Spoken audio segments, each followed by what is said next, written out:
नमस्कार दोस्तों, study with नौकरी वाला में आपका स्वागत है।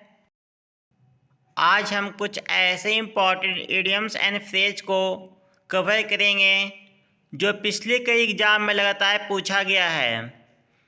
इन इडियम्स फ्रेज को आपको रटने की आवश्यकता नहीं है। जैसे कि आप वीडियो देखेंगे तो आपको वीडियो देखने के साथ ही उसका मतलब, उसका अर्थ समझ आ जाएगा। उससे आपको याद करने की आवश्यकता नहीं पड़ेगी। तो चलिए वीडियो को शुरू करते हैं। टू टेक इनटू अकाउंट,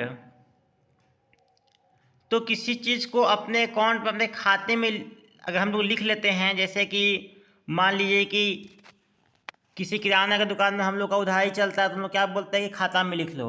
यानी क्या करो, उससे अभी अपने याद में डाल लो। चूँकि पैसा अगर दे देंगे तो फिर उसे याद रखने की जरूरत नहीं है। पैसा नहीं देने के बाद ही उसको याद रखना पड़ता है, ठीक है। तो उससे क्या करो, अपने कंसीडरिंग में ले आओ, है ना, उसको अपने विचार में ले आओ, यानी अपने खाते में उसको लिख लो। तो टू टेक इनटू अकाउंट यानी अपने खाते में किसी चीज़ को लिख लेना का मतलब क्या हुआ कि उसे हम अपने विचार में रख लिए हैं, ठीक है। अगर हमें वस्तु के बदले पैसा मिल गया होता तो फिर उसे हमको याद रखने की जरूरत नहीं था। एट 6th and 7th, तो मान लिए कोई वस्तु था, हाथ से छूट के क्या हुआ, 6-7 टुकड़ा में बट गया, है ना, टूट के गिर गया। यानी क्या हुआ, वो तितर बितर हो गया। एक चीनी मिट्टी का कप था या एक बोतल था हाथ में, वो गिर के टूट गया, 6-7 टुकड़े में बट गया ज़मीन पे। यानी अब क्या हो गया, तितर बितर हो गया, ठीक है। तो यानी 6-7 भाग में टूट जाना। जैसे मान लीजिए पाकिस्तान है, ठीक है। अब पाकिस्तान 5-6 भाग में टूट जाएगा, ठीक है। तो क्या होगा, फिर पाकिस्तान बचेगा नहीं बचेगा, वो क्या होगा, तितर बितर बन जाएगा, है ना। जैसे कि पाकिस्तान पहले बांग्लादेश टूटा, इसके 5-6 कंट्री में और टूट जाएगा। सिंध टूट जाएगा, पंजाब टूट जाएगा, बलूचिस्तान टूट जाएगा, खैबर पख्तूनख्वा टूट जाएगा, आज़ाद कश्मीर भारत के पास आ जाएगा, है ना, गिलगित बल्तिस्तान भारत के पास आ जाएगा। तो इसके बाद क्या होगा, पाकिस्तान क्या हो जाएगा, तितर बितर हो जाएगा, टूट जाएगा, ठीक है ना, तितर बितर हो जाएगा। आ फिश आउट ऑफ वाटर, तो देखिए अगर आप एक मछली को पानी से निकाल कर बाहर रख देते तो क्या होगा, वो बेचैन हो जाएगा, वो पानी ढूंढेगा, छटपटाएगा, है ना। तो बेचैन हो जाना यानी छटपटाने लगना, यानी बेचैन हो जाना, ठीक है। यानी बिल्कुल अनकम्फर्ट में चल जाना। मछली कहाँ पे कंफर्ट में रहती है, आराम से रहती है पानी में। अगर उसको हम ज़मीन पर ला कर रख देंगे तो क्या वो आराम से रहेगी, नहीं रहेगी, छटपटाने लगेगी, बेचैन हो जाएगी। हाँ, तो वही बात यहाँ पे कहता है। An apple of discord, discord में तो होता है ऐसे भी झगड़ा करना। तो एक ऐसा वस्तु जो झगड़े का कारण हो, है ना। मान लिया एक ही सेब है और घर में 4-5 बच्चे सब झगड़ रहे कि नहीं मैं खाऊंगा, है ना। यानी एक सेब है और झगड़े की वस्तु बन गई है। अब मान ली क्लास में एक सुंदर सी लड़की है और उस पर 5-7 लड़के उसे, है ना, पटाना चाह रहे हैं, ठीक है। तो एक जो लड़की है क्या है, वो 6-7 जो लड़के हैं उसके बीच में झगड़े का कारण बन गई है ना। तो एन एप्पल ऑफ डिस्कॉर्ड, एक ऐसा वस्तु जो झगड़े का कारण बन जाए। अ डार्क हॉर्स, अ डार्क हॉर्स का मतलब होता है छुपा रुस्तम, या एक ऐसा प्रतियोगी जो बहुत ही अच्छे लेवल का प्रतियोगी हो, अच्छे लेवल का हो, लेकिन उसकी प्रतियोगिता वहाँ पे किसी ने कभी देखी नहीं हो, है ना। मतलब बिल्कुल छुपा हुआ हो, छुपा रुस्तम। मतलब वो खेलता तो बहुत अच्छा है लेकिन उसे आज तक किसी खेलते हुए नहीं देखा है। तो उसका योग्यता का माप कोई कह नहीं सकता है ना। हम लोग योग्यता का किसका अनुमान लगा सकते हैं, जिससे हम खेलते देखे, है ना। जैसे मान लीजिए कि अगर हम लोग विराट कोहली को खेलते देखे हैं, ठीक है, या रोहित शर्मा को खेलते देखे हैं, तो लोग उसके योग्यता का अनुमान लगा सकते हैं।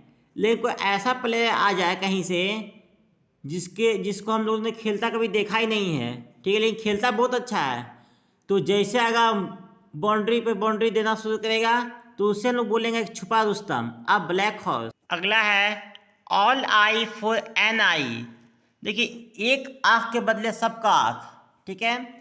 तो एक जो हम लोग कहावत बोलते ना कि ईंट का जवाब पत्थर से देंगे, है ना, यहाँ पे वही है।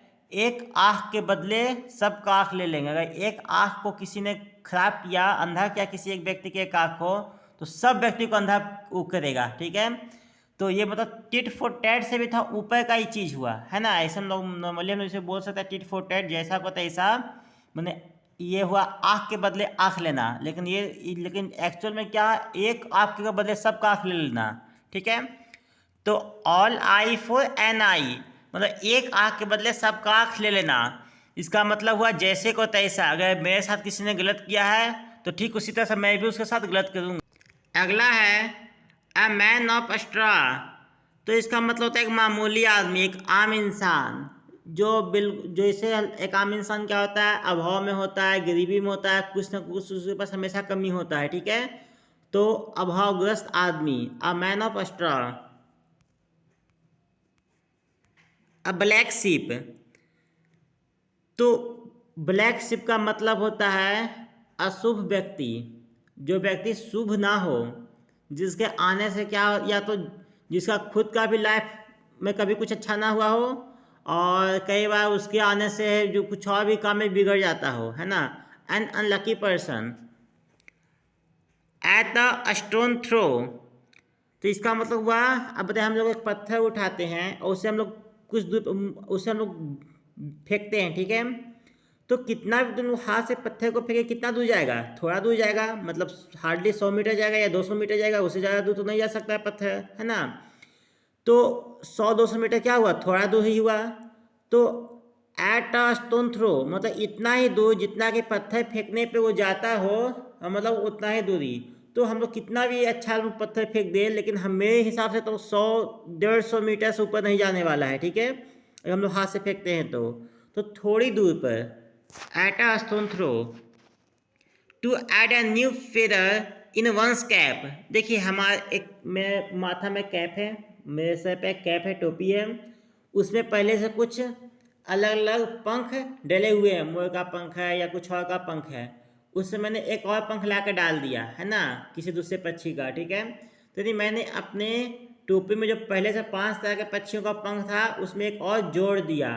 तो इसी तरह से यहाँ पे भी देखिए कोई ऐसा व्यक्ति जो पहले से सम्मान प्राप्त व्यक्ति है, मतलब हुआ कि पहले से वो फेमस है, पहले से वो लोग उसे जानते हैं, लेकिन उसने कुछ और अच्छा काम किया, है ना, तो उसके जो अच्छाई है उसमें एक और अच्छाई जुड़ गया। ठीक है, मतलब एक व्यक्ति जिससे पहले से मान लीजिए कि पद्मश्री, पद्म भूषण, पद्म विभूषण मिला हुआ है, लेकिन अब उसे भारत रत्न भी मिल गया, मतलब पहले से बिल्कुल नोन था, यानी कि उसे पद्मश्री मिला, पद्म भूषण मिला, पद्म विभूषण मिला, लेकिन देश उसे जानता है, लेकिन उसने और अच्छा काम किया तो उसे सरकार भारत रत्न भी दे दी। ठीक है, तो इसी को बोलते हैं अपने मतलब एक और नया सम्मान अपने में ऐड कर लेना, है ना, नया सफलता प्राप्त कर लेना।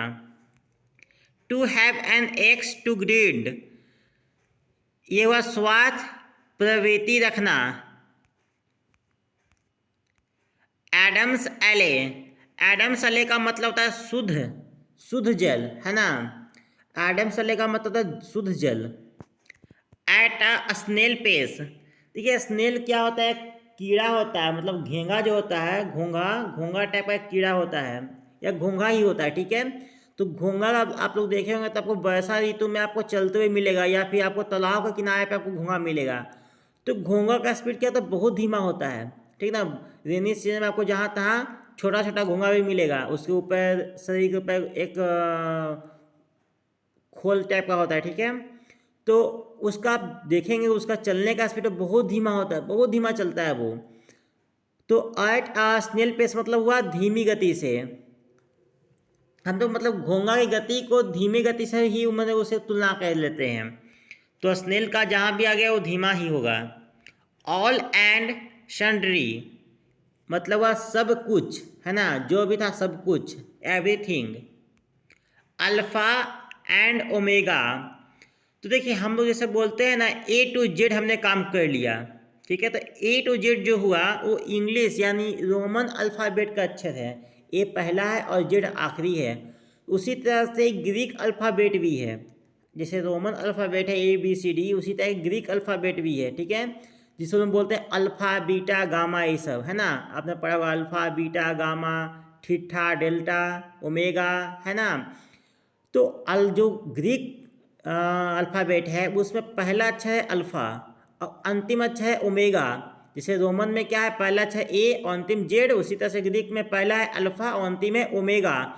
तो वही ए टू जेड ना बोलकर यहाँ पे अल्फा एंड ओमेगा, मतलब शुरू से लेके अंत तक। एप्पल पाई ऑर्डर, इसका मतलब होता है सही ढंग से व्यवस्थित करके रखना, है ना, साफ सुथरा सुव्यवस्थित सही ढंग से रखा हुआ, परफेक्ट ऑर्डर में। At a loss, at a loss, loss का मतलब क्या होता है, खो जाना, है ना, कोई भी चीज़ खो जाना या खुद ही खो जाना। आई एम लॉस्ट, मतलब मैं खुद खो गया, ऐसा मतलब मैं कहीं भुला नहीं गया, मतलब मेरा माइंड कहीं खो गया, है ना। I am lost, my mind is lost, ठीक है। तो लॉस का मतलब होता है खो जाना। तो हम लोग कब खो जाते हैं, हमारा माइंड कब खो जाता है, तो घबराहट की स्थिति में हम लोग को समझ नहीं आता क्या कहना है, ठीक है। तो घबराने के कारण, अनिश्चय की स्थिति या पूरी तरह से कंफ्यूज हो जाना, ठीक है ना, पूरी तरह से कंफ्यूज या घबराहट के कारण अनिश्चय की स्थिति। एट लॉगर हेड्स, इसका मतलब हुआ शत्रुता की स्थिति। To add fuel to fire, मतलब आग में हमने और उसमें ज़्यादा फ्यूल डाल दिया, पहले से कहीं पे आग लगा हुआ था और उसके ऊपर हम और पेट्रोल या डीजल डाल दिए, तो आग क्या होगा, बढ़ जाएगा, है ना। उसी को हम हिंदी में बोलते हैं आग में घी डालना या चिंगारी को हवा देना, ठीक है। बात एक ही है, चिंगारी को हवा देने से भी क्या होता है, वो चिंगारी आग बन जाता है ना, भयानक आग बन जाता है। और आग में घी डालने से भी क्या होता है, आग ज़्यादा विकराल रूप ले लेता है। तो यहाँ पे वही है, to add fuel to fire, आग कहीं पे लगा हुआ है उसमें आप और क्या किए, पेट्रोल या डीजल आके डाल दिए, तो आग क्या होगा, और फैलेगा।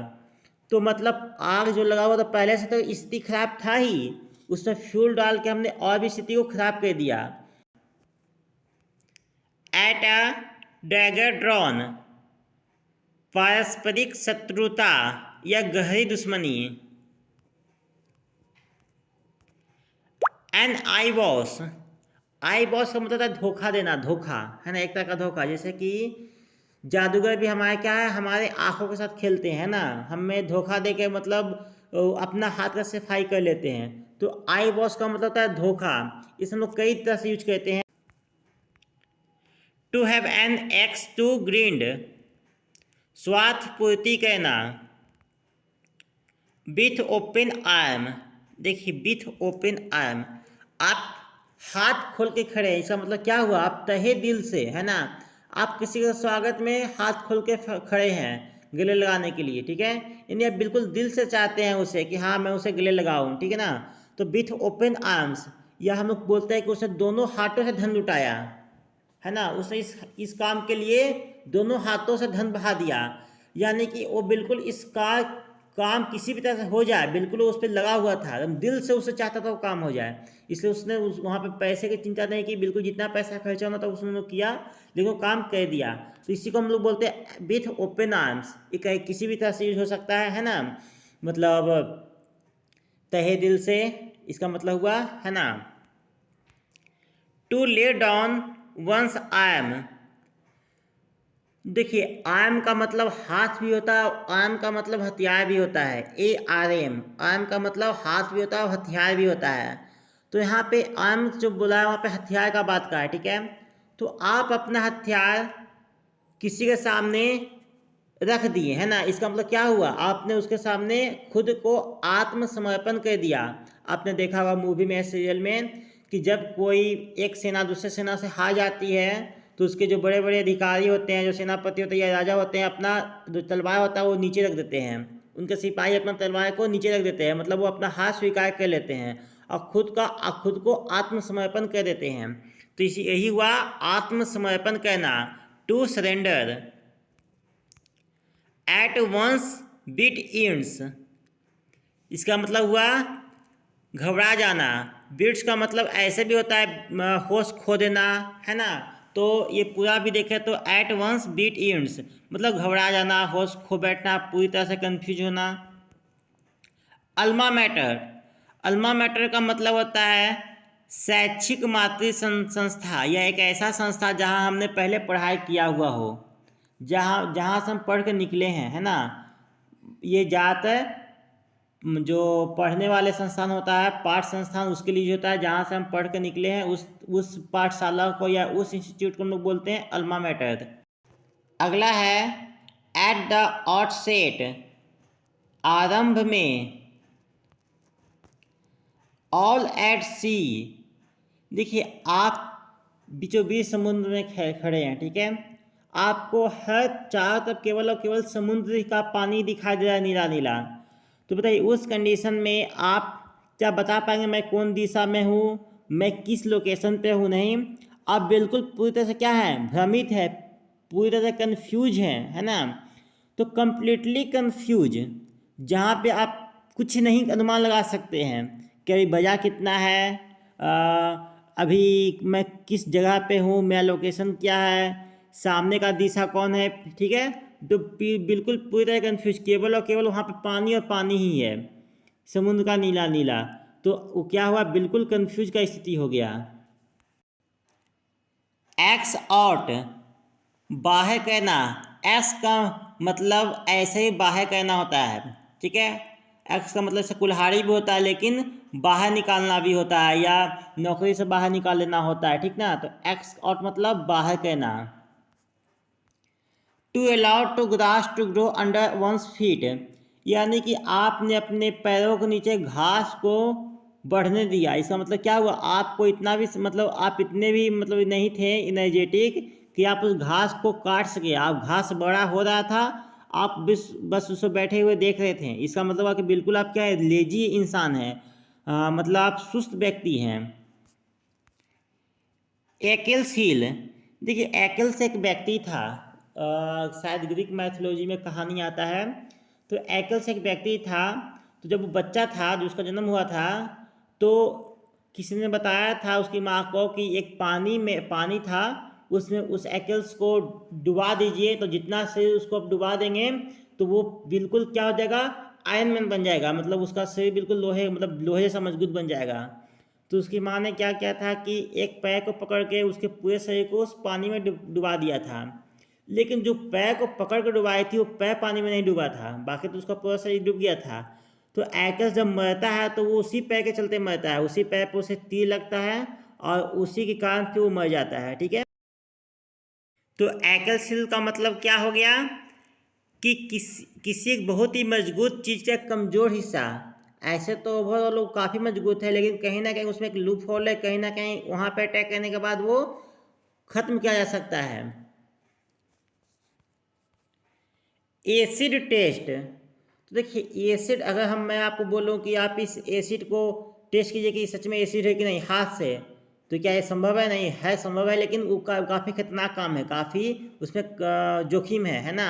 अगर सच में वो एसिड हुआ और काफ़ी स्ट्रॉन्ग एसिड हुआ तो उसमें आपका हाथ जल जाएगा, ठीक है। तो ये क्या हुआ, बहुत ही कठिन परीक्षा को हम लोग बोलते हैं acid test. Add insult to injury, देखिए आप पहले से कहीं पे चोटिल हैं, मतलब कहीं पे गिर गया, आपको चोट लग गया है ना, और उसमें भी आपका कोई इंसल्ट कर रहा है। मान लिया आप गाड़ी चला रहे थे, गाड़ी से गिर गया, आपका हाथ पैर छिल गया, ऊपर से कोई व्यक्ति 10 व्यक्ति आपका कह रहा है तो गाड़ी चलाना नहीं आता है इसको बेकार गाड़ी मिल गया चलाने के लिए, तो क्या हुआ, एक तो उसको चोट लगा, ऊपर से लोग उसका इंसल्ट भी कर रहा है कि गाड़ी नहीं चलाना आता, उसको क्यों गाड़ी दे दिया गया, ये वो, ठीक है। तो मतलब जले पे नमक छिड़कना। अल्टर ईगो, बहुत नज़दीकी दोस्त। एप्पल ऑफ वंस आई, मतलब एक ऐसा चीज़ जो सभी के आँखों का प्यारा हो, है यानी बहुत प्यारा। मान लीजिए घर में 4-5 भाई है, एक बहन है, या 4-5 बहन है, एक भाई है, तो दोनों ही कंडीशन में, ठीक है ना, मैं ये नहीं कह रहा किसी कंडीशन में, दोनों ही कंडीशन में वो क्या होगा या क्या होगी, लोगों के आँखों का प्यारा होगी, बिल्कुल लोगों के आँखों का तारा होगी, यानी कि एप्पल ऑफ वंस आई होगी, है ना। ठीक है, 5 भाई है और सिंगल बहन है उस पूरे घर में, जो भी वहाँ पे नेफ्यू है, अंकल के बेटे बच्चे हैं, तो उसमें सिंगल बहन ही है 5-6 में, तो क्या होगी, सबके आंखों का तारा होगी, है ना। या सिंगल भाई होगा 5-6 बहनों में, तो सबके आंखों का तारा होगा, ये बहुत प्यारा। आर्म्ड टू द टीथ, हथियारों से लैस, मतलब दांत तक उसका आर्म्ड है, आर्म मतलब हथियार बना हुआ है, यानी हाथ पैर सब जगह वो हथियार रखे हुए, दांत तक नहीं उसने छोड़ा, दांत को भी वो हथियार के रूप में यूज कर लेता है, यानी हथियारों से पूरी तरह से लैस है। अराउंड द क्लॉक यानी कि घड़ी के चारों ओर, यानी घड़ी नहीं मतलब हम बिल्कुल समय से सब काम कर रहे हैं फटाफट, है ना, यानी 24 घंटों बिल्कुल समय से हम चल रहे हैं, ठीक ना, यानी पूरे समय। अराउंड द क्लॉक यानी कि पूरे समय। At the end of one leather, सहन शक्ति की अंतिम सीमा तक। अ स्टैंडिंग जोक, मजाक या हंसी का विषय। A chill to the heart, बहुत अधिक भय।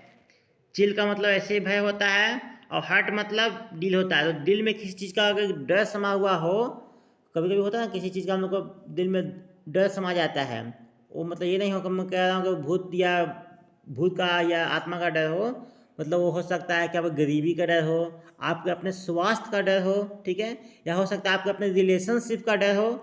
तो किसी भी चीज़ का अगर डर बिल्कुल दिल में समाया हुआ है, यानी आप बहुत ज़्यादा भयभीत हैं। अ क्लोज फिस्टेड पर्सन यानी कंजूस व्यक्ति। अ स्क्वायर डील, स्क्वायर शब्द जहाँ भी आ जाए उसका मतलब होगा बराबर, ईमानदारी, है ना, बराबर में बंटना, ठीक है, ईमानदारी से कोई काम होना। तो स्क्वायर जैसे कि चारों तरफ से बराबर होता है ना, लंबाई चौड़ाई सब, तो उसी तरह से एक ऐसा डील जो स्क्वायर हो, यानी कि एक ऐसा डील जिसमें पूरी तरह से ईमानदारी बरता गया हो, किसी ने बिल्कुल अपने फ़ायदे के लिए नहीं किया हो, जिसमें सभी का बराबर और इक्वल फ़ायदा देखा गया हो। एट द फर्स्ट ब्लश, पहली नज़र में। बैक बर्नर, जिसे ज़्यादा महत्व नहीं दिया जाए। Back the wrong horse, back मतलब क्या होता है, बैक का बहुत मतलब होता है, बैक का मतलब समर्थन करना भी होता है पीछे से, ठीक है, ऐसे बैक का मतलब पीठ भी होता है, बैक का मतलब पीछे भी होता है। अब और हम लोग बैक का मतलब हम बोलते हैं कि जैसे कैसे बोलते हैं कि उन आतंकवादियों को पाकिस्तान का बैकिंग मिला हुआ है ना, उस आतंकवादी ग्रुप को पाकिस्तान का बैकिंग मिला हुआ है, नहीं उस आतंकवादी ग्रुप को पाकिस्तान का समर्थन मिला हुआ है, पाकिस्तान उसे फंड प्रोवाइड करता है, हथियार प्रोवाइड करता है, ठीक है। तो बैक द रॉन्ग हॉर्स, तो आतंकवादी का ग्रुप क्या है, रॉन्ग हॉर्स है, खराब चीज़ है ना, और उसे पाकिस्तान बैक करता है। तो किसी गलत या कमज़ोर व्यक्ति को समर्थन देना, है ना, या किसी गलत व्यक्ति को समर्थन देना। एक रेस होने वाला है घोड़ों का, और मैंने ऐसे घोड़े को बैक किया, ऐसे घोड़े पे दाव लगाया है जो कि कमज़ोर है, तो यही हुआ बैक द रॉन्ग हॉर्स, गलत घोड़े पे दाव मैंने लगाया, यानी गलत या कमज़ोर व्यक्ति को समर्थन करना।